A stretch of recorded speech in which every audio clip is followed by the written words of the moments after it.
Hello dears, welcome back to തണ്ട kitchen recipes. ഉരുളക്കിഴങ്ങ് പൂരി മസാലയുടെ റെസിപ്പിയാണ് ഇന്ന് ഞാൻ നിങ്ങൾക്ക് ഷെയർ ചെയ്യാൻ പോകുന്നത്.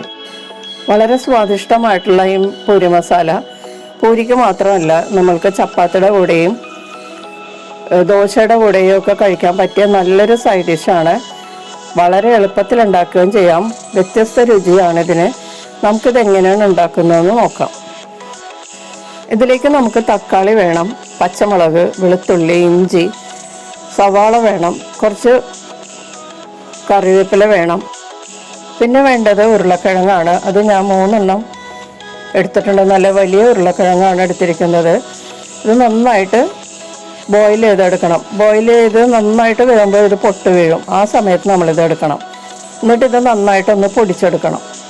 ഇനി നമുക്ക് പ്രോസസ്സിലോട്ട് പോകാം. പാൻ ചൂടാക്കി ഇതിലേക്ക് 2 ടേബിൾ സ്പൂൺ വെജിറ്റബിൾ ഓയിൽ ചേർത്ത് കൊടുക്കാം. ഏത് വെജിറ്റബിൾ ഓയിലും ഉപയോഗിക്കാം. പിന്നെ വെളിച്ചെണ്ണ ഉപയോഗിച്ചാലും കുഴപ്പമില്ല. എണ്ണ നന്നായിട്ട് ചൂടായി കഴിയുമ്പോഴേക്കും ഇതിലേക്ക് ഒരു 10-12 ഉലുവ ചേർത്ത് ഒന്ന് പൊട്ടിക്കാം. ഉലുവ പൊട്ടി വരുന്ന സമയത്ത് നമ്മൾക്ക് 1 ടീസ്പൂൺ കടുക് ചേർത്ത് നന്നായിട്ട് പൊട്ടിച്ചെടുക്കാം.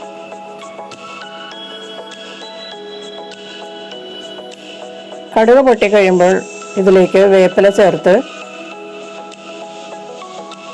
ഒന്ന് വഴറ്റി കൊടുക്കാം. അതിനുശേഷം ഇതിലേക്ക് നമ്മൾ നേരത്തെ എടുത്തു വെച്ചിരുന്ന ഇഞ്ചിയും വെളുത്തുള്ളിയും നന്നായിട്ട് ചതച്ച് ഇതിലേക്ക് ചേർക്കാം. അതിനുശേഷം ആ പച്ചമുളക് കഷ്ണങ്ങളാക്കി മുറിച്ച് ഇതിലേക്ക് ചേർക്കാം. എരിവ് അറിയാതിരിക്കാനാണ് ഞാൻ ഇത്രയും വലുതാക്കി കട്ട് ചെയ്തിരിക്കുന്നത്. പൊടിയായി ചോപ്പ് ചെയ്തിട്ടാൽ എരിവ് വളരെ കൂടുതലായിരിക്കും. പച്ചമുളക് മാത്രമാണ് നമ്മൾ ഇതിന് എരിവിന് വേണ്ടിയിട്ട് ചേർക്കുന്നത്. വെളുത്തുള്ളിയും ഇഞ്ചിയും നിറം മാറി തുടങ്ങുമ്പോൾ ഇതിലേക്ക് 1 ടേബിൾ സ്പൂൺ കടലപ്പരിപ്പ് ചേർത്ത് നന്നായിട്ട് ഒന്ന് വഴറ്റി കൊടുക്കുക. കടലപ്പരിപ്പും ഈ ഇഞ്ചിയും വെളുത്തുള്ളിയും ഒരുമിച്ച് നന്നായിട്ട് മൊരിഞ്ഞു വരണം. ആ സമയം വരെ വഴറ്റി കൊടുത്ത് ഫ്രൈ ചെയ്യാം. ഇപ്പോൾ ഇഞ്ചിയൊക്കെ നന്നായിട്ട് മൊരിഞ്ഞിട്ടുണ്ട്. ഇനി ഇതിലേക്ക് നമ്മൾ സ്ലൈസ് ചെയ്ത സവാളയും തക്കാളിയും കൂടി ചേർത്ത് കൊടുക്കാം. എന്നിട്ട് തക്കാളി നന്നായിട്ട് വേകുന്നത് വരെ വഴറ്റി കൊടുക്കണം. തക്കാളിയും സവാളയും നന്നായിട്ട് സോഫ്റ്റ് ആകുന്ന സമയം വരെ നമുക്ക് വെയിറ്റ് ചെയ്യാം. ഈ സമയത്ത് നമുക്ക് 1 ടീസ്പൂൺ കടലമാവ് 1/4 കപ്പ് വെള്ളത്തിലൊന്ന് അലിയിച്ചെടുക്കാം. കട്ടയില്ലാതെ അലിയിച്ചതിന് ശേഷം 1/4 കപ്പ് വെള്ളവും കൂടി ചേർത്ത് നന്നായിട്ട് നീട്ടി കലക്കി വെക്കാം. നമുക്കിത് ഇടയ്ക്ക് വേണ്ടി വരും. ഇപ്പോൾ സവാളയും തക്കാളിയൊക്കെ നന്നായിട്ട് സോഫ്റ്റ് ആയിട്ടുണ്ട്. ഒരു 10 മിനിറ്റ് മീഡിയം ഹീറ്റിൽ കുക്ക് ചെയ്തപ്പോഴാണ് ഇതുപോലെ ആയത്. ഇനി നമുക്കിതിലേക്ക് പൊടിച്ചു വെച്ച ഉരുളക്കിഴങ്ങ് ചേർത്ത് കൊടുക്കാം. എന്നിട്ട് ഈ മസാലയുമായിട്ട് നന്നായിട്ട് മിക്സ് ചെയ്യാം. ഇതിലേക്ക് ടേസ്റ്റിനുള്ള ഉപ്പ് ചേർക്കാം.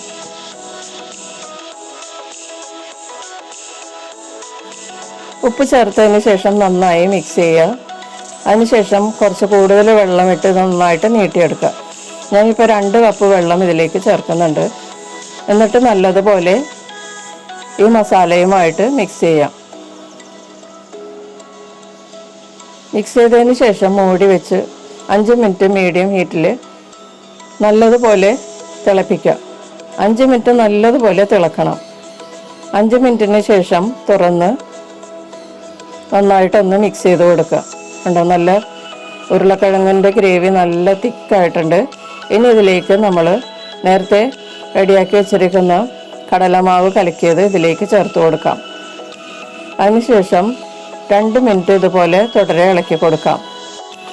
ലോ ഫ്ലെയിമിൽ 2 മിനിറ്റ് ഇളക്കി കൊടുത്ത് കുക്ക് ചെയ്യാം. 2 മിനിറ്റ് കുക്ക് ചെയ്തതിന് ശേഷം ഇതിലേക്ക് 1 ടീസ്പൂൺ ഗീ ചേർത്ത് ഒന്ന് മിക്സ് ചെയ്ത് കൊടുക്കാം. ഇതുപോലെ ചെയ്താൽ ഈ കിഴങ്ങ് മസാലയ്ക്ക് നല്ല ടേസ്റ്റും നല്ല ഫ്ലേവറും ആയിരിക്കും. ഗീ മിക്സ് ചെയ്തതിന് ശേഷം ഇതിലേക്ക് കുറച്ച് പച്ചവേപ്പില ചേർത്ത് ഒന്ന് മിക്സ് ചെയ്ത് കഴിഞ്ഞാൽ നമ്മളുടെ ഈ ഉരുളക്കിഴങ്ങ് പൂരി മസാല റെഡിയായി. വളരെ ടേസ്റ്റായിട്ടുള്ള ഒരു പൂരി മസാലയാണ്. ഇങ്ങനെ ഉണ്ടാക്കുകയാണെങ്കിൽ പൂരിക്ക് മാത്രമല്ല, നമുക്ക് ചപ്പാത്തിയുടെ കൂടെയും ദോശയുടെ കൂടെയും കഴിക്കാൻ നല്ലതാണ്. അപ്പോൾ എല്ലാവരും ഒന്ന് ട്രൈ ചെയ്ത് നോക്കുക. നിങ്ങളുടെ അഭിപ്രായങ്ങളും നിർദ്ദേശങ്ങളും കമൻറ്റ് ബോക്സിൽ രേഖപ്പെടുത്തുക. മറ്റൊരു റെസിപ്പിയുമായിട്ട് വീണ്ടും കാണാം. Thank you.